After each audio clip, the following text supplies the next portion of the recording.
Estamos en la Parashá Hayé Sará, pero queremos hoy estudiar un concepto muy interesante que tiene que ver, se desprende de esta misma Parashá. Estamos parados en la generación número 20 desde la creación del mundo. Hubieron 10 generaciones, desde Adán Rishon, desde el primer hombre, hasta Noah, y hubieron otras 10 generaciones de Noah hasta Abraham y Sará. Es decir, en estas 20 generaciones, por supuesto, hubieron muchos nacimientos y muchas muertes. La Torá las menciona los nacimientos y menciona los fallecimientos, pero en ningún caso hasta este momento la Torá se detuvo a hablar de la ceremonia del entierro. Es la primera vez que la Torá se concentra y explica, y de hecho da un montón de detalles en el relato de cómo fue, cómo compró la tierra, la negociación misma del espacio, de todo lo que tiene que ver con el entierro. Es la primera vez que la Torá hace este hincapié. Y fíjense, ahí nomás cuando empieza esta perashá, en el versículo 2 dice Batamot Sará Bekriat Arba y Hebrón. Dice, Sara murió en Criat Arba, que es Hebrón, en la tierra de Canaán. Y pregunta a los Jajamim, ¿para qué me sirve a mí saber dónde murió Sara? ¿En qué me cambia a mí saber si ella murió en un lugar o si murió en otro? ¿Dónde, para qué? Sabemos que la Torá nos da la mínima expresión siempre y no nos da ninguna información superflua. Y acá la Torá no solo que, como dijimos, alarga en demasía con respecto a toda esta ceremonia, sino que además me da una referencia de lugar. Pero es una referencia de lugar que a los Jajamim les molesta. ¿Por qué? Porque dice que ella murió en un lugar que se llamaba Criat Arba, que también se llamaba Hebrón, pero nosotros sabíamos que ella no vivía ahí, ella vivía en Beersheba. Entonces, ¿qué hacía Sará en Hebrón? ¿Por qué murió ahí?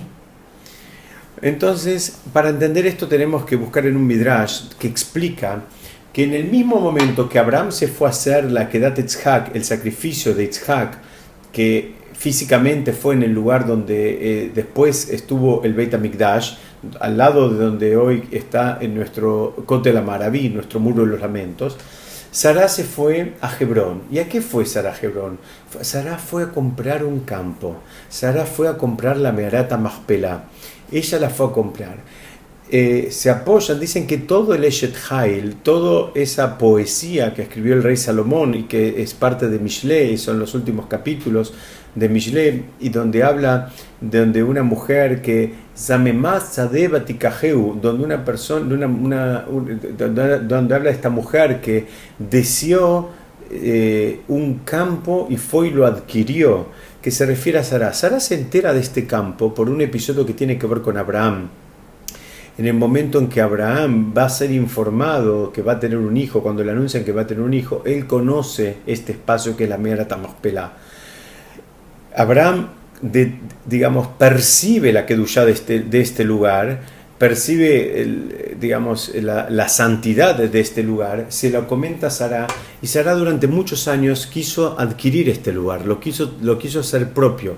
De hecho, explican los Jajamim que en el mismo momento que Abraham fue a hacer una mitzvah a Jerusalén con su hijo, a hacer la famosa escena de la entrega de las ataduras de Yitzhak, ella fue a hacer otra mitzvah que fue a comprar esta tierra. Esta cueva que se conoce con el nombre de Meharat HaMachpelah. Machpelah, que viene de la Shon Kafule, que es doble. Hay varias explicaciones de por qué se la llama así. Una de las explicaciones tiene que ver con que ahí estaban enterradas parejas. Estaban enterradas originalmente nada más que Adán y Javá, y después estaban destinados a ser enterradas otras parejas. Entonces por eso se la llama Machpelah, porque es doble. Cada espacio tenía un lugar doble para que haya un espacio para el hombre y para la mujer. Y hay otra explicación más profunda, mucho más interesante también, no sé si más interesante, pero es más profunda, que dicen que se llama Machpelah porque es doble, porque es a través de ese, lugar geográfico, de ese espacio geográfico, que se da un pasaje espiritual. Es decir, dicen que las Neyamot bajan al mundo a través de ese lugar y vuelven después de 120 años a unirse con su fuente por ese espacio. Por eso se llama Maspelá, porque es un espacio de tránsito, donde las Neyamot bajan y regresan por ahí. Todas las Neyamot que bajan a este mundo pasan por ahí para venir y también pasan por ahí para retornar. Entonces, estamos tratando de entender por qué la Torá nos hace hincapié y nos dice dónde es que ella murió. Entonces, ahí mismo Rashi dice que se llama Kriyat Arba porque es un lugar que tiene 4 nombres. Y estos 4 nombres representan 4 niveles. Y estos 4 niveles representan 4 niveles de muerte y también son 4 niveles de vida. Los nombres son los siguientes. Uno de los nombres que tiene es Mambré. Mambré, la expresión más conocida tiene que ver con un Zaken Mambré. Un Zaken Mambré se refiere a una persona que siendo adulta, siendo una persona grande, anciano, se vuelve renegado. Entonces esa persona, cuando le toca morirse, va a morir por sus propias transgresiones. Es decir, lo que él hizo mal es la causa de su partida de este mundo físico y no hay ningún otro motivo, sino que él mismo tal vez hizo las cosas bien hasta determinado momento. A partir de un momento, Dios sabe por qué, esta persona se vuelve renegada. Entonces se llama en hebreo un Zaken Mambré. Por eso el nombre Mambré, que es uno de los nombres de Kriyat Arba, está relacionado con ese tipo de muerte, que es aquella persona que muere a causa de sus propios pecados. Un nivel más arriba es el nombre Eshkol. Otro de los nombres con los cuales se conoce esta tierra es Eshkol. Dicen que Eshkol tiene que ver con una expresión que significa Av Shakul, que nunca de nosotros sepamos, pero en hebreo, en castellano no hay un nombre para una persona que perdió a un hijo. Digamos, tenemos el concepto de huérfano que se refiere a hijos que perdieron padres, pero no existe en castellano un término para referenciar a padres que perdieron a hijos. En hebreo sí existe ese término, y con respecto a un padre se le dice Av Shakul, con respecto a una madre se le dice Ima Shekula. Entonces dicen que este nivel tiene que ver con los hijos que mueren a causa de las transgresiones de los padres. Hay un tercer nivel que se llama en hebreo Kriyat Arba. Kriyat Arba. ¿Por qué? Porque los 4 elementos básicos con los cuales está construido el mundo, que son tierra, aire, agua y fuego, también están presentes en el cuerpo. Se refiere, por ejemplo, la tierra, la modalidad tierra es cuando la persona está perezosa, cuando está con fiaca, que no se mueve. El aire tiene que ver con el habla. El agua tiene que ver con el deleite, con el placer. Y el fuego tiene que ver con el enojo. Entonces, dice, cuando cada uno de esos elementos vuelven a su raíz en armonía, se cumplió la misión. Entonces, esto significa que la muerte es una muerte natural después de 120 años, donde se consiguió armonizar todos los elementos y cada uno se vuelve a conectar con la fuente en una relación de absoluta armonía. Pero hay un nivel todavía más elevado que está representado por la palabra Hebrón, que viene del vocablo en hebreo Jibur. Jibur quiere decir apego, unido, algo que está unido, se dice que está en una relación de Jibur, de Jabura.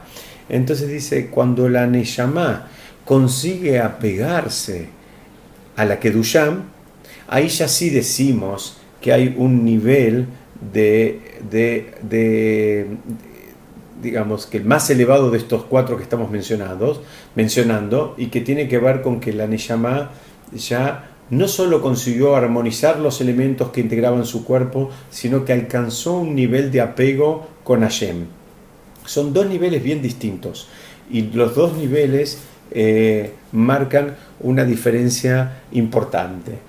¿Qué significa esto? Si una persona se manejó en el mundo de acuerdo a los principios de la Torá y actuó, digamos, en consecuencia, entonces, en el mejor de los casos, va a armonizar los 4 elementos que integran su cuerpo, es decir, y va a llegar al nivel de Kriyat Arba, que es el nivel más alto que él puede llegar, que es que armonizó los elementos que componían su cuerpo.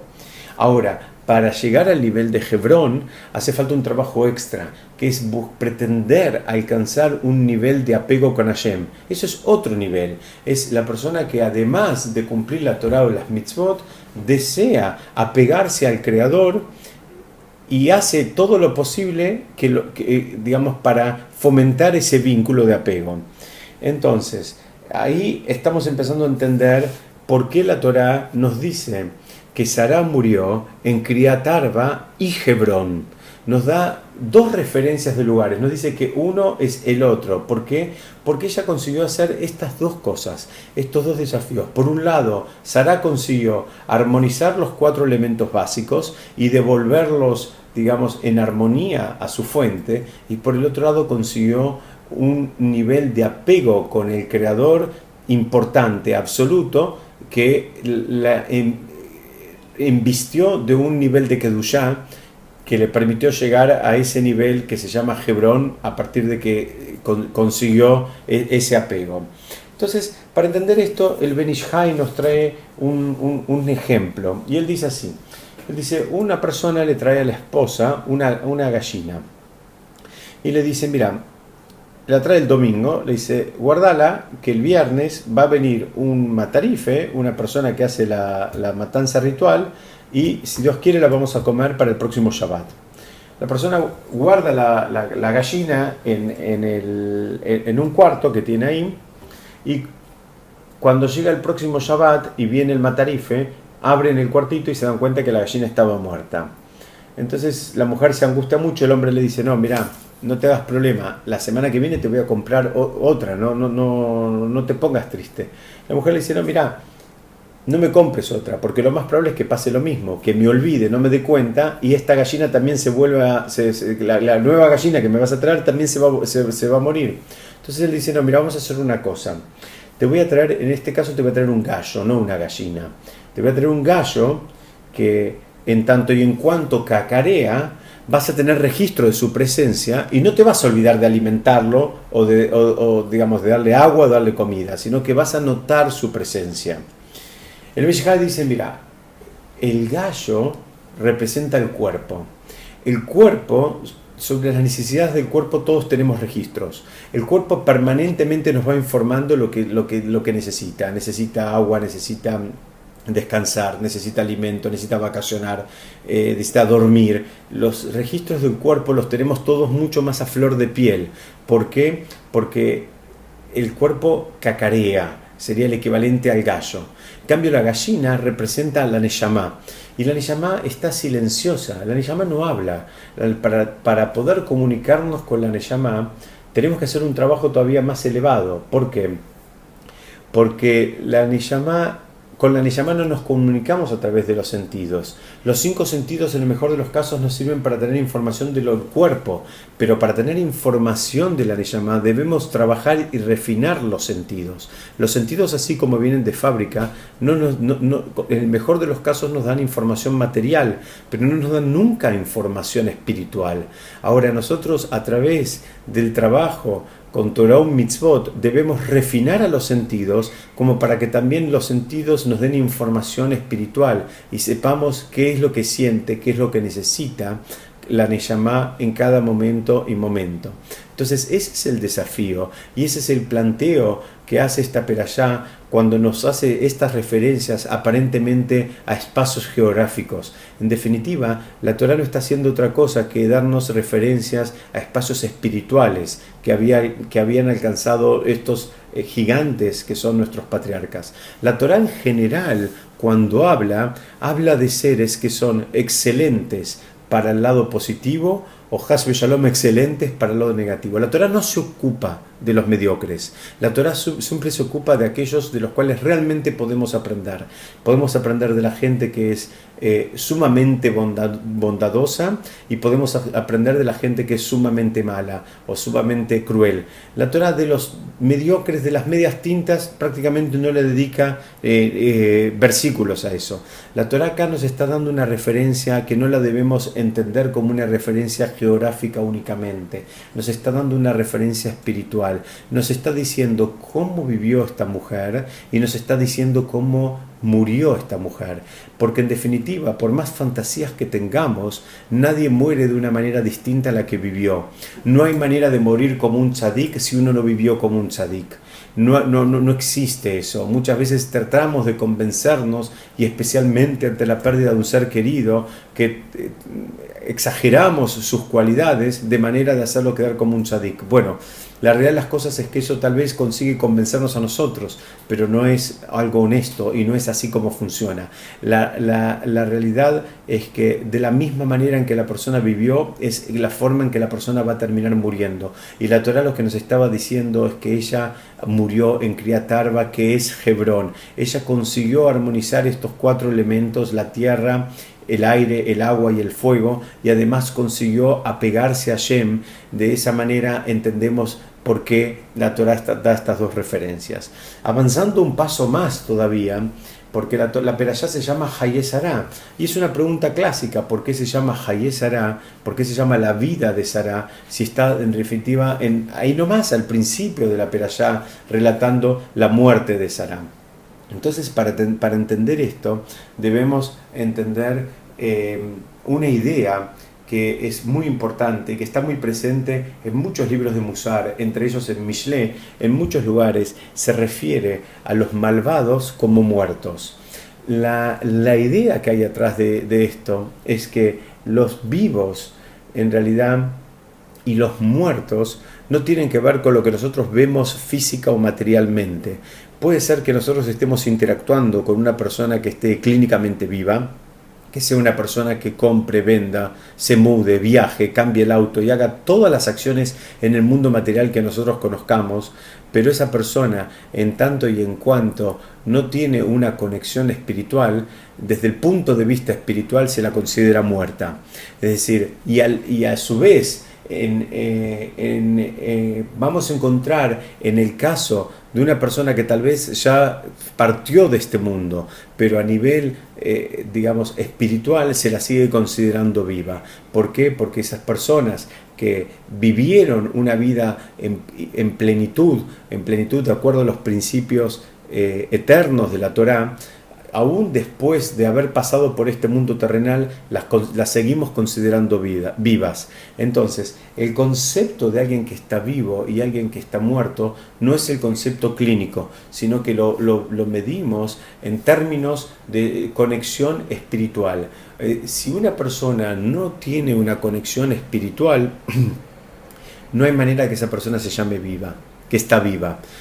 Insisto, puede ser que esa persona esté disfrutando mucho y vacacionando y yendo a un spa a otro y haciendo todas cosas muy relajadas para su cuerpo y se sienta bien y la pase bien, y los demás tal vez hasta podamos en algún momento mirar a esa persona con cierta envidia, porque son todas cosas apetecibles, pero debemos entender que esa persona en términos espirituales nunca despegó del piso, sino que es una persona que está espiritualmente muerta, por más que, insisto, haga muchas cosas.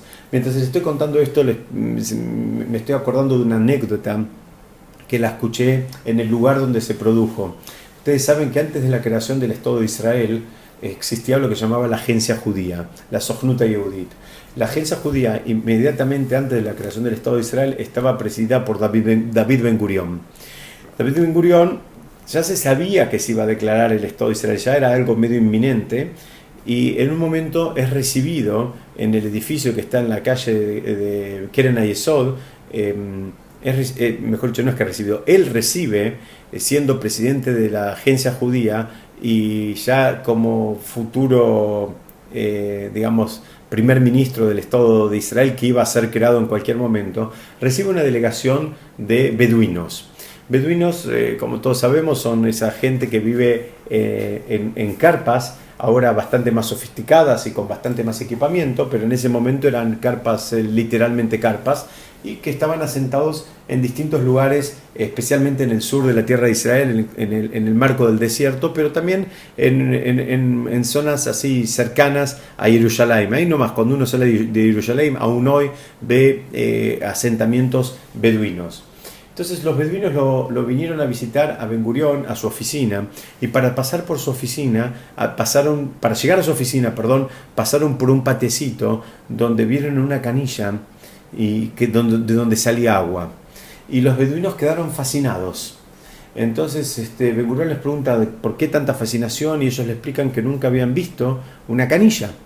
Entonces ahí mismo David Ben Gurión le pide a uno de sus asistentes que mientras él iba a tener esta reunión con ellos, que el asistente vaya y les consiga unas canillas, y cuando terminó la reunión Ben Gurión le entregó estas canillas como un presente para que ellos se las llevaran, para que los beduinos se las llevaran. Y así fue que los beduinos se fueron con sus canillas contentos. La cuestión es que pasa el tiempo, el Estado de Israel se declara como Estado, Ben Gurión se convierte en el primer ministro, y estos beduinos en un momento vuelven a saludarlo a Ben Gurión, ya digamos en otro contexto. Y cuando entran a la oficina, después de los saludos, le presentan una queja y le dicen que ellos se llevaron esas canillas a sus carpas, a sus tiendas, y que en realidad no funcionaban, que no salía agua. Y dicen que David Ben Gurión los miró, por un lado se sonrió y les dijo: tontos, ustedes tienen que estar conectados para que salga agua. Si no están conectados, nunca va a salir agua. Y este es el mismo concepto que hay atrás de la idea de quién está vivo y quién está muerto. El que está vivo es aquel que está conectado, es aquel que tiene un nivel de conexión. ¿Conexión con quién? Tiene un nivel de conexión con Hashem, con su vida espiritual, tiene un nivel de conexión con su Neyamá, y la siente a su Neyamá, tiene registro de lo que la Neyamá necesita, siente cuando su Neyamá está avanzando y cuando su Neyamá está estancada, siente cuando su Neyamá necesita más espiritualidad, y reacciona y se lo da. Esa es la persona que está viva. La persona que solamente atiende las necesidades desde el cuerpo es una persona que, sí, claro, clínicamente está viva, no podemos decir que está muerta, pero espiritualmente está muerta. Y para terminar, quiero compartir con ustedes una idea que trae el Gaón de Vilna en relación a esta perashá misma y a estos conceptos que estamos hablando nosotros sobre quién es que está vivo y quién es que está muerto. El Gaón de Vilna explica que hay de manera inusual 7 veces que habla la Torá, la idea que repiten en el diálogo que mantiene Abraham con Efrón. 7 veces usa una expresión que tiene que ver, en hebreo se dice Ekverá et meti o Kevor et meteja. 7 veces como que hablan y dicen, o mejor dicho 6 veces hablan y dicen: y voy a enterrar a mi muerto, y el otro le dice: y vas a enterrar a tu muerto, y voy a enterrar a mi muerto, y vas a enterrar a tu muerto, y así se va repitiendo el lenguaje durante 6 veces. Pero una vez el orden está en sentido inverso. ¿Qué significa? En lugar de decir y vas a enterrar a tu muerto, dice simplemente a tu muerto vas a enterrar. Entonces el Gaón de Vilna explica este concepto de la siguiente manera. Él dice así, dice: después que Abraham compró esta tierra, después de que él compró la Meharat HaMachpelah, después de que él compró esta cueva, iban a haber 3 parejas que iban a ser enterradas ahí. Iba a estar enterrado ahí Abraham y Sará, Itzhak y Rivka, y Jacob y Lea. Todos sabemos que Rachel está enterrada en otro lugar porque ella murió en el camino y no está en Meharat HaMachpelah. Entonces el Gaón de Vilna dice: las 6 veces que la Torá dice y vas a enterrar a tu muerto, se refiere por estos 6 gigantes, estos patriarcas y matriarcas nuestros, que iban a ser enterrados en ese espacio con posterioridad a esta compra que se estaba dando en ese momento. Ahora, hubo alguien más que entró en la Meharat HaMachpelah, y ese alguien más es alguien que entró parcialmente. Explica a los Jajamim que en el momento en que muere Jacob, y se da una situación donde Esav comienza a hacer historia, comienza a hacer problemas y no permite que se proceda con el sepelio de Jacob, alegando diferencias en cuanto a a la propiedad de esta tierra. Y es ahí donde Hushin, el hijo de Dan, que era sordomudo, sin mayores problemas, le corta la cabeza a Esav, y esa cabeza rueda y alcanza a entrar a Meharet HaMachpelah. Y es a ese muerto que se refiere la Torá, explica el Gaón de Vilna, cuando reversa el orden y dice Pet meteja kevor, y a tu muerto vas a enterrar. ¿Por qué? Porque Esav, como arquetipo de los malvados, estaba clínicamente vivo, pero por el otro lado estaba espiritualmente muerto. Entonces ahí es cuando dice la Torá que a tu muerto habrás de enterrar. Y en los demás casos, que eran personas elevadas espiritualmente, dice, enterrar habrás a tu muerto, o vas a enterrar a tu muerto. Insisto, con el caso de Esab, dice, no, es solamente la cabeza, y es porque se comportó como un malvado. Entonces la Torá usa otro lenguaje. En síntesis, ¿de qué hablamos en el encuentro de hoy? Empezamos hablando de que es la generación número 20 desde la creación del mundo, y que es la primera vez que la Torá habla y relata un entierro. Hablamos también que la Torá hace una referencia a un lugar, y explicamos que es un lugar que lo podemos entender tanto físicamente como espiritualmente. Y entendemos espiritualmente los distintos niveles en los cuales una persona puede vivir, y que en definitiva son los mismos niveles en los cuales va a terminar muriendo.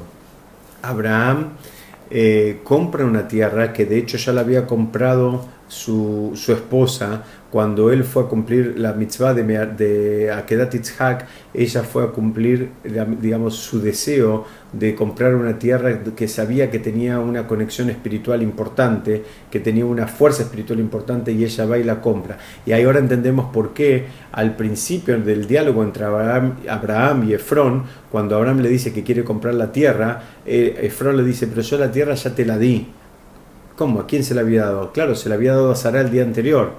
Entendimos también la idea de la unión, por eso Hebrón es la unión espiritual, el lograr el apego espiritual, es algo independiente del cumplimiento de Torah y Mitzvot. El camino para lograr el apego son las Torah y Mitzvot, pero a veces es un nivel distinto. Está la persona que cumple Torah y Mitzvot, y está la persona que desea alcanzar un nivel de apego con Hashem.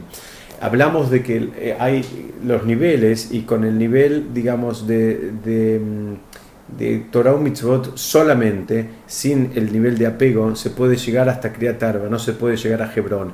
Hebrón es el nivel más elevado, y por eso la Torá hace hincapié que ella murió en Kriyat Arba y Hebrón.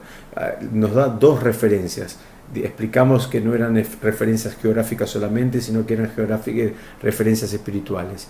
Y por último, entendimos la explicación que nos da el Gaón de Vilna en relación a quiénes son vivos y quiénes son muertos, quiénes son los que podemos considerar como vivos y quiénes son los que podemos considerar como muertos. Todos nosotros estamos rodeados de gente a la cual tal vez queremos mucho y apreciamos mucho. Tenemos vínculos familiares o vínculos comerciales o vínculos de trabajo, que son gente que a raíz de su absoluta desconexión espiritual, ahora empezamos a entender por qué la Torá los considera muertos. Están, digamos, en un nivel tan bajo que no se los considera ni siquiera vivos. Y el desafío nuestro es hacer, como explican los Jajamim, cuando nosotros todos los días en la Midá decimos el Dios de Abraham, el Dios de Yitzhak y el Dios de Jacob, cuando nosotros nombramos a los patriarcas, la idea no es recordarlos o nombrarlos porque sí, sino que al mencionarlos, la idea es tener presente cuáles son sus cualidades y hacerlas propias. Y ese es el desafío de la Perashá ese es el desafío de la Perashá Hayé Sará. Es decir, Sará murió de esta manera. La pregunta que cada uno de nosotros nos debemos hacer es, si Has Shalom a nosotros nos tocara hoy mismo, ¿en qué nivel estaríamos? ¿Estaríamos en el nivel de Mambré, en el nivel de Shkol, en el nivel de Kriyat Arba o en el nivel de Hebrón? Y es más aún, ¿con cuál de los cuatro niveles nos identificamos, o a cuál de esos cuatro niveles realmente y con honestidad nosotros aspiramos? ¿Aspiramos vivir que en definitiva es lo mismo que aspiramos a llegar a morir. Explicamos al principio que nadie muere de una manera distinta a la que vivió. Y ese es el concepto que queríamos compartir hoy en relación a esta perashá tan rica como Hayezará. Buenas noches, muchas gracias.